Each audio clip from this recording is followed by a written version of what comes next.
Hello friends, welcome to my channel study with रिया।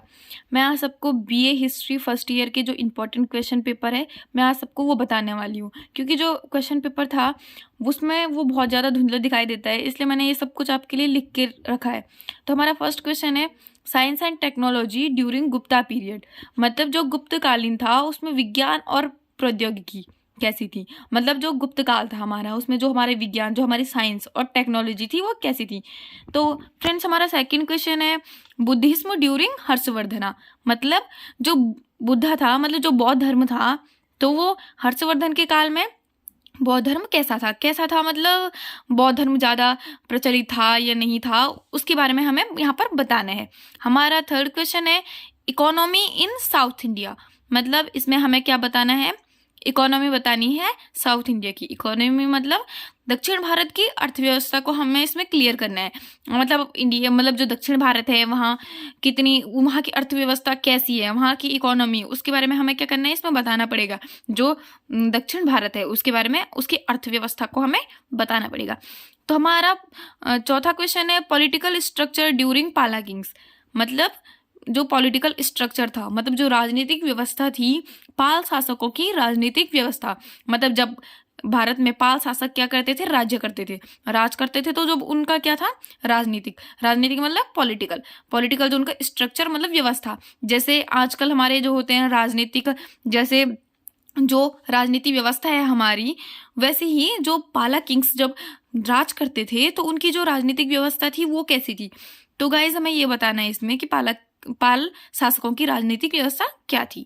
तो अब हमारा पांचवा क्वेश्चन है, इस्टेब्लिशमेंट ऑफ सल्तनत। हमें सल्तनत की स्थापना के बारे में क्या करना है, बताना है। और ये तो आपको बुक में मिल ही जाएगा, तो हमें इस इस्टेब्लिशमेंट ऑफ सल्तनत बताना है। हमारा छठवां क्वेश्चन है, highlight the main developments in the field of religion during past Maurya period. मतलब जो मौर्योत्तर काल था उसमें धर्म के क्षेत्र में विकास को रेखांकित कीजिए।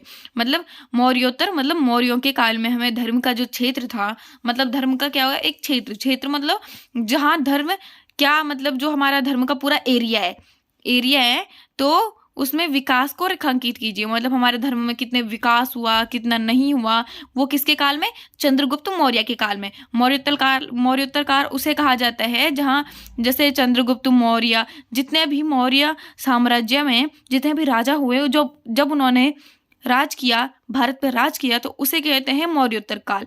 तो उसके बारे में हमें क्या बताना है कि धर्म जो होता है मौर्योत्तर काल में, जो धर्म था उसके क्षेत्र का विकास रेखांकित कीजिए। मतलब जो उसका क्षेत्र था, मतलब जो उसकी जगह थी, वहाँ कितना विकास राजाओं ने किया, कितना नहीं किया, उसको हमें यहाँ बताना है। और हमें पूरी डिटेल बतानी है कि राजाओं ने क्या क्या किया, क्या क्या नहीं किया, अपने सल्तनत में कौन सी राजनीतिक व्यवस्था स्थापित की, कौन सी इकोनॉमी, मतलब जो भी है हमारी अर्थव्यवस्था क्या थी उस काल की, मौर्योत्तर काल में। जो हमारा धर्म था, कौन सा धर्म हुआ करता था, वहाँ बौद्ध का प्रचार प्रसार था या नहीं था, या महावीर स्वामी का जो धर्म है उसका प्रचार प्रसार था या नहीं था, या कौन सा धर्म वहाँ था उस टाइम पे। तो हमें इसके बारे में इस क्वेश्चन में पूरे डिटेल से बताना है। तो गाइस हमारा सातवां क्वेश्चन है, highlight the salient feature of Indian iron age. मतलब जो हमारी सैलिएंट फीचर है, मतलब जो लोहा युग की हमारी विशेषताएं हैं, मतलब विशेषताएं लोहा युग, मतलब भारत लोहा युग की विशेषताओं पर प्रकाश डालिए। जो भारतीय लोहा युग है, लोहा युग तो आप सबको पता ही होगा, आपने पढ़ा होगा, 12th में भी आता है ये, तो एनसीईआरटी की बुक्स में। तो जो भारत के लोहा युग हैं तो उनके बारे में जब उसकी विशेषताएं बताने हैं, मतलब विशेषताओं पर प्रकाश कैसे डाले। मतलब इसका मतलब हमें ये है कि भारत में जब लोहा युग था तो किस किस चीज़ की स्थापना हुई, किस किस चीज़ की स्थापना नहीं हुई, तो हमें उसमें क्या करना है, इसे डिस्क्राइब करके इसे बताना है कि उसमें हमें प्रकाश डालना है। प्रकाश डालने का मतलब है जो सेलिएंट फीचर था इंडियन आयरन का, उस एज का, उस टाइम का, जो भारतीय लोहा युग था उसकी विशेषताएं, जितनी भी उसकी सारी विशेषताएं हैं, उसका पूरा क्या करना है, हमने यहाँ पर वर्णन करना है, पूरे अच्छे तरीके से बताना है। अब हमारा आठवां क्वेश्चन है, describe the teaching of Gautam Buddha. तो मतलब गौतम बुद्ध की शिक्षाओं का वर्णन कीजिए। अब आप बोलेंगे कि गौतम बुद्ध की कैसी शिक्षाएं, तो मतलब इनका मतलब है, इस चीज का मतलब है जो गौतम बुद्ध थे उन्होंने जो शिक्षाएं बनाई थी, मतलब जो उन्होंने किसको दिया था, अपने शिष्यों को उन्होंने बताया था कि कौन सा धर्म क्या करना है, इस धर्म में कौन कौन सी शिक्षाएं मिली, जो उन्होंने अपने किनको दी, अपने जो उनके अनुयायी थे। तो उन्होंने जो गौतम बुद्ध है उन्होंने कौन कौन सी शिक्षाएं आने वाली पीढ़ी को बताई हैं। पहले जो काल में जो गौतम बुद्ध का वो था, तो उन्होंने अपनी कौन कौन सी शिक्षाएं क्या की, उजागर की, मतलब बताई। और कैसे बताएं, जितनी भी शिक्षाएं थी गौतम बुद्ध की, तो वो हमें इसमें क्या करना है, वर्णन करना है, मतलब पूरा बताना है कि गौतम बुद्ध की जितनी भी शिक्षाएं थी उन्होंने क्या क्या बताया था, कि आगे चल के क्या होगा क्या नहीं होगा, कौन सा धर्म अपनाना होगा। उन्होंने अपने धर्म के बारे में बताया था, शिक्षाएं दी थी, अच्छी शिक्षाएं दी थी अपने अनुयायियों को, और जो गौतम बुद्ध की जो बौद्ध धर्म को अपनाते थे उनको उन्होंने क्या दी थी, शिक्षाएं दी थी। तो हमारा 9वां क्वेश्चन है, what do you mean by Sangam literature. What do you mean by Sangam literature.